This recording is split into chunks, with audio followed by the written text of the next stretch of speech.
ശ്രീ രാഹുൽ, ആര്യ രാജേന്ദ്രന് പൂർണ്ണമായ പിന്തുണയാണ് ഡിവൈഎഫ്ഐ നൽകുന്നത്. ആര്യക്കെതിരെ ആസൂത്രിതമായ ആക്രമണമാണ് നടക്കുന്നത്. സൈബർ ഇടത്തിലടക്കം വലിയ തോതിലുള്ള ആക്രമണമാണ് നടക്കുന്നത് എന്നുകൂടിയാണ് ഡിവൈഎഫ്ഐ പറയുന്നത്. തീർച്ചയായും അത്തരത്തിലുള്ള ആക്രമണം നടക്കുന്നു എന്നത് 100% ശരിയാണ്. അതിപ്പോൾ ആര്യ രാജേന്ദ്രന് നേരെയല്ല, കേരളത്തിലെ ഏതൊരു സ്ത്രീക്ക് നേരെയാണ് ഇത്തരത്തിലുള്ള ആക്രമണം നടക്കുന്നത് എങ്കിലും അത് ചോദ്യം ചെയ്യപ്പെടേണ്ടതാണ്, തടയപ്പെടേണ്ടതാണ്. ആ പിന്തുണ യുവജന സംഘടനകളുടെ ഭാഗത്ത് നിന്ന് രാഷ്ട്രീയ ഭേദമന്യേ ഉണ്ടാകേണ്ടതുമാണ്. ആ വിഷയം നമുക്ക് ഗൗരവമായി തന്നെ ചർച്ച ചെയ്യാം. അതിലേക്ക് വരുന്നതിന് മുമ്പ് ഈ വാർത്തയിലെ ഏറ്റവും പുതിയ അപ്ഡേഷൻ എന്നത് താങ്കൾ ശ്രദ്ധിച്ചു കാണുമല്ലോ. അതായത് ഈ കേസിൽ തന്നെ നിർണായകമാകേണ്ട മെമ്മറി കാർഡ് കാണാനില്ല എന്നാണ് പോലീസ് പറയുന്നത്. ആക്ഷേപങ്ങൾ താങ്കൾക്കും ബോധ്യമുള്ളതാണ്. ഡ്രൈവറുടെ ഭാഗത്ത് നിന്ന് ലൈംഗിക ചേഷ്ടയോടുകൂടിയ ആംഗ്യങ്ങൾ കാണിച്ചുവെന്ന ആക്ഷേപമുണ്ടാകുന്നു. അതേസമയം തന്നെ വാഹനത്തിനുള്ളിൽ MLA പ്രവേശിച്ചിരുന്നു എന്നും യാത്രക്കാരെ അടക്കം MLA ഇറക്കി വിട്ടു എന്നതും അടക്കമുള്ള ആക്ഷേപങ്ങളും നിലനിൽക്കുന്നുണ്ട്.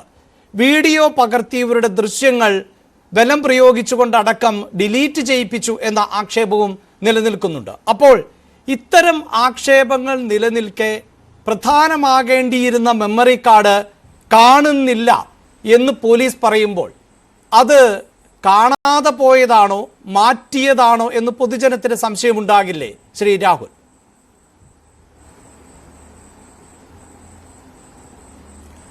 ഇവിടെ ഈ വിഷയവുമായി ബന്ധപ്പെട്ട് ഇപ്പൊ കഴിഞ്ഞ 2 ദിവസങ്ങളിലായി കേരളത്തിലാകെ സൈബർ ഇടങ്ങളിൽ വളരെ മോശമായ നിലയിൽ തിരുവനന്തപുരം മേയറായിട്ടുള്ള ആര്യ രാജേന്ദ്രനെതിരെ വലിയ പ്രചരണം നടത്തിക്കൊണ്ടിരിക്കുകയാണ്. ഇവിടെ ഈ വിഷയത്തിന്റെ മെറിറ്റ് എന്താണെന്നാണ് പരിശോധിക്കേണ്ടത്. ഒരു സ്ത്രീ, ആര്യ രാജേന്ദ്രൻ മേയർ എന്നല്ല, ഒരു പെൺകുട്ടിയാണ്, ഒരു വനിതയാണ്. ആ വനിതയ്ക്കെതിരായി അവിടെ ഒരു ബസ് ചേസ് ചെയ്ത് ചെന്നിട്ട് ആ ബസ്സിന് നേരെ തടഞ്ഞു നിർത്തി ഡ്രൈവറോട് മോശമായി പെരുമാറേണ്ടതോ അല്ലെങ്കിൽ ഡ്രൈവറുമായി തർക്കമുണ്ടാക്കേണ്ട ഒരു കാര്യം ആര്യ രാജേന്ദ്രനോ അല്ലെങ്കിൽ സച്ചിൻ ദേവ് MLAക്കോ ഇല്ല. അവിടെ ഇങ്ങനെ ഒരു സംഭവം ഉണ്ടായി. ആ വീഡിയോ ദൃശ്യങ്ങൾ പരിശോധിച്ചാൽ നമുക്ക് കൃത്യമായി മനസ്സിലാകും. ആ വീഡിയോ ദൃശ്യങ്ങളിൽ കൃത്യമായി ആര്യ ചോദിക്കുന്നുണ്ട്. അതിൽ ചോദിക്കുന്നത് എന്താംഗ്യമാണ് നിങ്ങൾ കാണിച്ചത്, നിങ്ങൾ എന്തിനാണ് അങ്ങനെ ഒരു ആംഗ്യം കാണിച്ചത്? ആ വീഡിയോ ദൃശ്യത്തിൽ ആ KSRTC ഡ്രൈവറുടെ ശരീരഭാഷയും അയാളുടെ പ്രയോഗവും എല്ലാം നോക്കിയാൽ നമുക്ക് മനസ്സിലാകും എന്ത് അഹങ്കാരത്തോടുകൂടി അല്ലെങ്കിൽ എന്ത് അരഗന്റായിട്ടാണ് അയാൾ സംസാരിക്കുന്നത്. ആ സംസാരിക്കുന്നതിനിടയിൽ അയാൾ ഒരു ലഹരി വസ്തുവിന്റെ കവർ കൂടെ താഴേക്ക് കളയുന്നുണ്ട്. ഇതൊന്നും നമ്മൾ ആ വീഡിയോ കണ്ടാൽ നമുക്ക് കൃത്യമായി മനസ്സിലാകും. അങ്ങനെ മോശമായി സൈഡ് കൊടുക്കാത്ത പ്രശ്നമോ അല്ലെങ്കിൽ ആര്യ രാജേന്ദ്രന്റെ വാഹനം ഓവർടേക്ക് ചെയ്യോ അല്ലെങ്കിൽ അതിനെ ഇടിക്കാൻ ചെന്നു, അതൊന്നും അല്ല ഇതിനകത്തുള്ള പ്രശ്നം. വളരെ മോശമായ ഒരു സ്ത്രീ എന്ന നിലയിൽ 2 സ്ത്രീകൾ ആ കാറിൽ സഞ്ചരിക്കണം. ഔദ്യോഗിക വാഹനവുമല്ല, പ്രൈവറ്റായി ഒരു സ്ഥലത്ത് ഒരു സന്ദർശനം നടത്തി തിരിച്ചു വരുന്ന സമയത്താണ് ഈ വാഹനത്തിലിരുന്ന് ഡ്രൈവർ ഈ മോശമായ ആംഗ്യം കാണിക്കുന്നത്. അങ്ങനെ ആംഗ്യം കാണിച്ചത് എന്തിനാണെന്ന് ചോദിച്ചുകൊണ്ട് തന്നെയാണ് ആര്യ വീഡിയോയിൽ കൃത്യമായ ഡ്രൈവറോട് ചോദ്യം ചെയ്യുന്നത്. പക്ഷെ ഇത് വേറെ രൂപത്തിൽ തിരിച്ചുവിട്ട് അതേപോലെ തന്നെ വേറെ രൂപത്തിൽ ചർച്ചയാക്കിക്കൊണ്ട് ഒരു സ്ത്രീ എന്ന നിലയിൽ ഒരു സമൂഹത്തിൽ ചോദ്യം ചെയ്ത ഒരു വിഷയത്തെ അത് തെറ്റായ നിലയിൽ സ്ത്രീക്ക് കിട്ടേണ്ട പരിഗണന കിട്ടാതെ മോശമായി ആര്യ രാജേന്ദ്രനെ തെറ്റായി പ്രചരിപ്പിച്ചുകൊണ്ട് ആര്യ രാജേന്ദ്രനെതിരായി തെറ്റായ പ്രചരണം നടത്തിക്കൊണ്ട് സോഷ്യൽ മീഡിയയിൽ വ്യാപകമായ സൈബർ ആക്രമണത്തിന് ഇവിടെ കോൺഗ്രസുകാരും അതുപോലെ തന്നെ BJPക്കാരും എല്ലാം നേതൃത്വം കൊടുക്കുകയാണ്.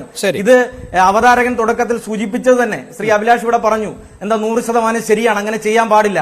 അങ്ങനെ ചെയ്തുകൊണ്ട് തന്നെ വലിയ ബോധപൂർവമായ പ്രവർത്തനം നടത്താൻ ഇവിടെ യൂത്ത് കോൺഗ്രസ് ഒരു സാമാന്യ ഒരു മര്യാദയെങ്കിലും വേണ്ട. ഒരു സ്ത്രീക്കെതിരെ ഇത്തരം ഒരു കാര്യം ഉണ്ടാകുമ്പോൾ അവിടെ ആര്യ രാജേന്ദ്രനെതിരായി വ്യാപകമായി പോസ്റ്റർ ഒട്ടിക്കുന്നു, പ്രചരിപ്പിക്കുന്നു. അത് രാഷ്ട്രീയമായ തരത്തിൽ തെറ്റായി പ്രചരിപ്പിക്കുന്നു. ഇത് യൂത്ത് കോൺഗ്രസ് അല്ല, ഏത് രാഷ്ട്രീയ പാർട്ടിയാണെങ്കിലും അല്ലെങ്കിൽ കോൺഗ്രസ് പ്രവർത്തകരാണെങ്കിലും BJP പ്രവർത്തകരാണെങ്കിലും അല്ലെങ്കിൽ CPIMന്റെ പ്രവർത്തകരാണെങ്കിലും ആരാണെങ്കിലും ഇത്തരമൊരു വിഷയം ഉണ്ടായാൽ അത്തരം വിഷയത്തിൽ ആ വിഷയത്തിന്റെ ഭാഗമായി പരാതിക്കാരിയായി നിൽക്കുന്ന ആളുടെ ഒപ്പമാണ് നിൽക്കേണ്ടതല്ല പൊതുസമൂഹമാകെ. പക്ഷേ ഇവിടെ പരാതിക്കാരി CPIMന്റെ മേയറാണ്, അതുപോലെ തന്നെ DYFI പ്രവർത്തകയാണ്. അതുകൊണ്ട് ഒറ്റ തിരിഞ്ഞ് ആക്രമിക്കുകയാണ്. അങ്ങനെ ആക്രമിക്കാൻ നമുക്ക് അനുവദിക്കാൻ കഴിയില്ല. ഒരു കാരണവശാലും ശ്രീ രാഹുൽ, ഞാൻ ആവർത്തിച്ചു പറയുന്നു, അതിപ്പോൾ അത് ഏത് പാർട്ടിയാണെങ്കിലും ഈ ചർച്ചയിൽ തന്നെ വസന്ത് പങ്കെടുക്കുന്നുണ്ട്. വസന്തിന്റെ പാർട്ടിയാണെങ്കിലും രാഷ്ട്രീയ എതിരാളികളാണെങ്കിൽ പോലും ഒരു പദവിയിൽ ഇരിക്കുന്നു എന്നതുകൊണ്ടോ അല്ലെങ്കിൽ പദവിയിൽ ഇരിക്കുകയോ അല്ലെങ്കിൽ രാഷ്ട്രീയ പ്രവർത്തനത്തെ സജീവമായതുകൊണ്ടോ എന്തുമായിക്കൊള്ളട്ടെ, ഞാൻ തുടക്കത്തിൽ സൂചിപ്പിച്ചല്ലോ, അതിപ്പോൾ എൻ്റെ അമ്മയോ സഹോദരിയോ മകളോ ഭാര്യയോ ആരുമാകട്ടെ, അതുപോലും അംഗീകരിക്കാൻ പറ്റുന്ന കാര്യമല്ല. അവരൊന്നും സാമൂഹികമായി വലിയ ഇടപെടൽ നടത്തുന്നവരല്ലായിരിക്കാം എങ്കിൽ പോലും അത് ഒറ്റക്കെട്ടായി ചെറുക്കേണ്ടതാണ്. അതിലേക്ക് തന്നെയാണ് വരുന്നത്. പക്ഷേ ഇവിടെ ഉണ്ടാകുന്ന ഒരു സംശയം, ഈ ആക്രമണത്തിലേക്ക് കടത്തിവിടുന്ന ഒരു സാഹചര്യം എങ്ങനെയാണ് സൃഷ്ടിക്കപ്പെട്ടത്? ഇവിടെ ഇപ്പോൾ തീർച്ചയായും ഈ ഡ്രൈവർ യദു ഏതെങ്കിലും തരത്തിലുള്ള അശ്ലീലമായ ആംഗ്യങ്ങൾ കാണിച്ചിട്ടുണ്ടെങ്കിൽ അത് ചോദ്യം ചെയ്യപ്പെടേണ്ടതാണ്. അത് നിയമപരമായ നടപടികൾ നേരിടേണ്ടതാണ്. പോലീസ് കണ്ടെത്തുകയും അതിന് ശിക്ഷ നൽകുകയും ചെയ്യേണ്ടതാണ്. ഒരു തർക്കവുമില്ല അക്കാര്യത്തിൽ. പക്ഷേ അതേസമയം തന്നെ ഈ വിഷയത്തിൽ മറ്റ് സാഹചര്യം, ഈ വാഹനം തടഞ്ഞു നിർത്തുന്നു, അത് റെഡ് സിഗ്നലിൽ ആണ് എന്ന് പറയുന്നു, അതും അംഗീകരിക്കാവുന്നതാണ്. പക്ഷേ ആ സിഗ്നൽ മാറിയതിനു ശേഷവും അവിടെ തർക്കമുണ്ടാകുന്നു, വാഹനം തടയുന്നു, വാഹനത്തിൽ നിന്ന് ആളുകൾ ഇറങ്ങിപ്പോകേണ്ട സാഹചര്യം ഉണ്ടാകുന്നു. അങ്ങനെ KSRTC ആ ട്രിപ്പ് പൂർത്തിയാക്കാൻ സാധിച്ചില്ല. ഡ്രൈവറുടെ ഭാഗത്ത് നിന്നുള്ള പരാതി പോലീസ് മുഖവിലക്കെടുത്തിട്ടില്ല. അപ്പോഴല്ലേ ഈ തരത്തിലൊരു പ്രശ്നം സൃഷ്ടിക്കപ്പെട്ടത്? ഒരു പക്ഷേ പോലീസ് കൃത്യമായി ഇടപെടുകയും രണ്ട് ഭാഗത്തു നിന്നുമുള്ള ആക്ഷേപങ്ങൾ ഒരുപോലെ കേൾക്കാൻ തയ്യാറാവുകയും ചെയ്തിരുന്നുവെങ്കിൽ ഈ തരത്തിൽ ഈ വിഷയം വഷളാകുമായിരുന്നു.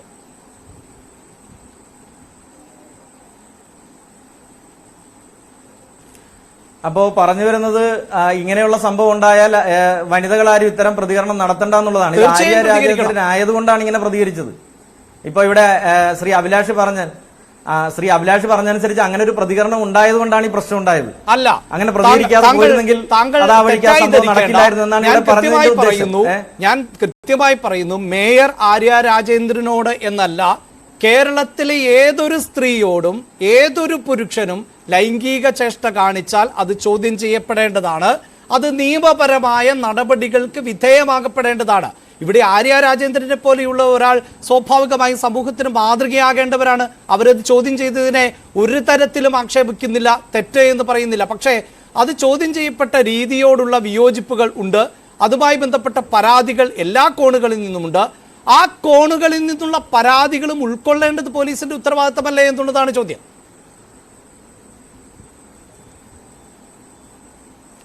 ഇപ്പൊ ഒരു കാര്യം, ഇവിടെ ആര്യ രാജേന്ദ്രൻ അല്ലായിരുന്നെങ്കിൽ ഈ വിഷയം നേരെ തിരിച്ചായിരുന്നു ചർച്ച ചെയ്യപ്പെടുന്നത്. അല്ല, ഇവിടെ ആര്യ രാജേന്ദ്രൻ ആയതുകൊണ്ട് CPIM-ന്റെ പ്രതിനിധിയായി തിരുവനന്തപുരം മേയർ താങ്കൾ പറഞ്ഞെടുത്തൊരു ഞാൻ ഒരിക്കൽ കൂടി ഇവിടെ ആര്യ രാജേന്ദ്രൻ അല്ല എങ്കിൽ ഈ വിഷയം ചർച്ച ചെയ്യപ്പെടേണ്ടി വരുന്നത് ഇങ്ങനെയല്ല രാഹുൽ.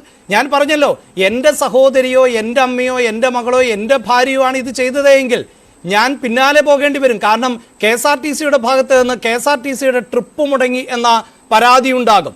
ആ പരാതി അനുസരിച്ച് കേസെടുക്കും. അതിനുള്ള നഷ്ടപരിഹാരം ഞാനും എൻ്റെ കുടുംബവും നൽകേണ്ടി വരും.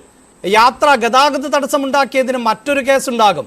ആ കേസിന് പിന്നാലെ ഞാൻ പോകേണ്ടി വരും. അപ്പോൾ സ്വാഭാവികമായും അവിടെയാണ് ഈ തർക്കങ്ങൾ ഉടലെടുക്കുന്നത്. ശ്രീ രാഹുൽ, ഇതിനകത്ത് യഥാർത്ഥ വസ്തുതയിൽ നിന്നും മറ്റു രീതിയിലേക്ക് പോവുകയാണ് ഈ ചർച്ച. ഞാൻ പറഞ്ഞത് നമ്മുടെ ഈ ചർച്ച മാത്രമല്ല, പൊതുവെ സമൂഹത്തിലാകെ ഇപ്പൊ ചർച്ച ചെയ്തുകൊണ്ടിരിക്കുന്നത് അങ്ങനെയാണ്. യഥാർത്ഥ വസ്തുത എന്താ? KSRTC-യുടെ ഡ്രൈവർ വളരെ മോശമായി വാഹനം ഓടിച്ചു. അങ്ങനെ വാഹനം ഇതിനിടയിൽ കാർ ഓവർടേക്ക് ചെയ്ത് വരുമ്പോൾ കാറിന് പുറകിൽ ഡ്രൈവർ കാറിൽ ഉണ്ടായിരുന്ന സ്ത്രീകളെ മോശമായ ആംഗ്യം കാണിച്ചു. ഇതാണ് അതിന്റെ യഥാർത്ഥ പ്രശ്നം. അതുകൊണ്ടാണല്ലോ അവിടെ തടയേണ്ടി വരുന്നത്. ആ വാഹനത്തിന് മുന്നിൽ അവിടെ വാഹനം ചേസ് ചെയ്ത് വാഹനം തടയേണ്ടി വന്നത്. അതിന്റെ പേരിലുണ്ടായ പ്രശ്നമാണിത്. ഇത് നമ്മളൊരു കാര്യം മനസ്സിലാക്കേണ്ടത്, ആ ഡ്രൈവറുമായി ബന്ധപ്പെട്ടുള്ള കാര്യങ്ങൾ സോഷ്യൽ മീഡിയയിലെല്ലാം ഇപ്പൊ പുറത്തു വന്നുകൊണ്ടിരിക്കുകയാണ്. ഡ്രൈവറുടെ മുൻകാല കാര്യങ്ങൾ എങ്ങനെയാണ്, അയാളുടെ ചരിത്രം എന്താണ്, 2017 അയാൾക്കെതിരെ ഉണ്ടായ കേസ് എന്താണ്, ആ കേസ് ഒരു സ്ത്രീയോട് മോശമായി പെരുമാറിയതിന്റെ പേരിൽ FIR ഇട്ട കേസാണ്. ആ FIR ഉൾപ്പെടെ ഇപ്പൊ സോഷ്യൽ മീഡിയയിലുണ്ട്. ആ സോഷ്യൽ മീഡിയയിൽ എന്താ, ആ സ്ത്രീയെ മോശമായി പെരുമാറുകയും സ്ത്രീയോട് എന്താ അദ്ദേഹത്തിന്റെ മോശമായി ചെയ്യുന്ന രീതിയിൽ ആ FIR-നകത്ത് കൃത്യമായി എഴുതി വെച്ചിട്ടുണ്ട്. അത് ഞാൻ വേണമെങ്കിൽ വായിക്കാം. അത്തരത്തിൽ നിരവധി കേസുകളുള്ള ഒരു ഡ്രൈവറാണ് KSRTC ഡ്രൈവർ ഈ പണി കാണിച്ചത്.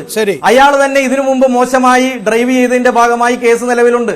അപ്പൊ ഇത്തരം സാഹചര്യങ്ങളും ഇത്തരം ചരിത്രമുള്ള ഒരു ആൾക്കെതിരായി പ്രതികരിക്കുമ്പോൾ ആ പ്രതികരിച്ച ആൾ മോശക്കാരിയാവുക, ആ പ്രതികരിച്ച ആൾക്കെതിരെ പ്രതിഷേധം കൊണ്ടുവരിക, പ്രതികരിച്ച ആൾക്കെതിരെ സൈബർ ആക്രമണം നടത്തുക, എന്നിട്ട് അതിന്റെ പേരിൽ ഇപ്പോ ഇങ്ങനെ പ്രതികരിച്ചത് കൊണ്ട് മാത്രം ഈ പ്രശ്നം ഉണ്ടായി എന്ന് പറയുക, അതൊരു ശരിയായ രീതിയല്ല. അത്തരം നടപടികൾ സമൂഹത്തിന് യോജിച്ച ഒരു നല്ല സമൂഹം അല്ലെങ്കിൽ നമ്മുടെ പൊതുസമൂഹത്തിനാകെ ഒരു നല്ല മെസ്സേജ് കൊടുക്കുന്ന രീതിയല്ല.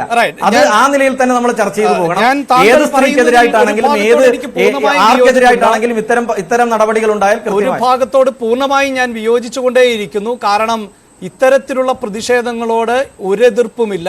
അത് ചോദ്യം ചെയ്യപ്പെടേണ്ടതാണ് എന്ന് തന്നെയാണ് ശ്രീ രാഹുൽ ആവർത്തിക്കുന്നത്. താങ്കൾ പറഞ്ഞതുപോലെ കേസുകൾ ഉൾപ്പെടെയുണ്ട്. അത് ഞങ്ങളുടെ പ്രതിനിധിയും വളരെ കൃത്യമായി ആ യദുവിനോട് ചോദിച്ചിരുന്നു. അതിന് അദ്ദേഹം നൽകുന്ന മറുപടിയുണ്ട്. ആ കേസ് ഇപ്പോൾ നിലവിലുണ്ടോ?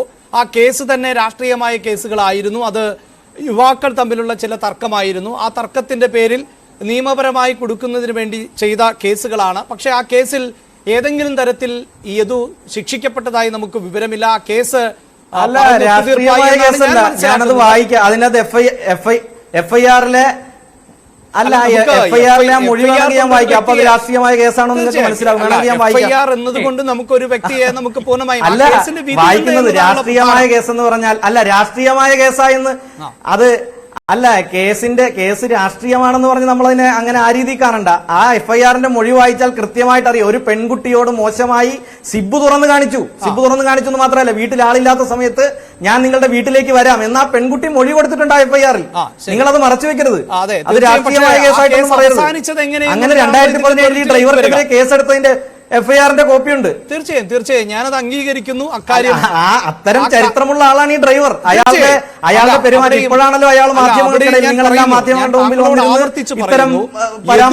വ്യക്തിയെ ഏതെങ്കിലും തരത്തിൽ ന്യായീകരിക്കാനോ വെള്ളപൂശാനോ ഒന്നും ഈ ചർച്ച കൊണ്ട് ഉദ്ദേശിക്കുന്നില്ല. ഏതു തെറ്റുകാരനാണെങ്കിൽ ശിക്ഷിക്കപ്പെടുക തന്നെ വേണം. ഞാൻ ആവർത്തിക്കുന്നു താങ്കളോട്. ഒരുപക്ഷെ അടുത്ത കാലത്ത് കേരളത്തിൽ തരംഗമുണ്ടാക്കിയ ഒരു ചിത്രമുണ്ട്. അത് എന്നാൽ താൻ കേസ് കോഡ് എന്നുള്ളതാണ്. എന്നാൽ താൻ കേസ് കോഡ് എന്ന്. ആ സിനിമയിൽ പോലും ഒരു കള്ളനാണ് പരാതിക്കാരൻ. കാരണം ആ കള്ളൻ മോഷ്ടാവാണ് എന്നത് മുദ്ര കുത്തപ്പെട്ട ഒന്നാണ്. അയാൾ പ്രദേശത്ത് പ്രധാനപ്പെട്ട കള്ളനാണ്. പക്ഷേ അയാൾ ചെയ്യാത്ത ഒരു ആരോപണം അയാളുടെ മേൽ ആരോപിക്കപ്പെട്ടപ്പോൾ അതിനെ അയാൾ ചോദ്യം ചെയ്യുന്നു എന്നതുകൊണ്ടാണ് ഞാൻ ഇപ്പോഴും താങ്കളോട് ആവർത്തിക്കുന്നു. യദു എന്ന വ്യക്തി ഏതെങ്കിലും തരത്തിൽ അശ്ലീലപരമായി മേയറോടോ കുടുംബത്തോടോ മറ്റ് സ്ത്രീകളോടോ ഇടപെട്ടിട്ടുണ്ടെങ്കിൽ അതിന് ഒരു തരത്തിലും ന്യായീകരിക്കുന്നില്ല.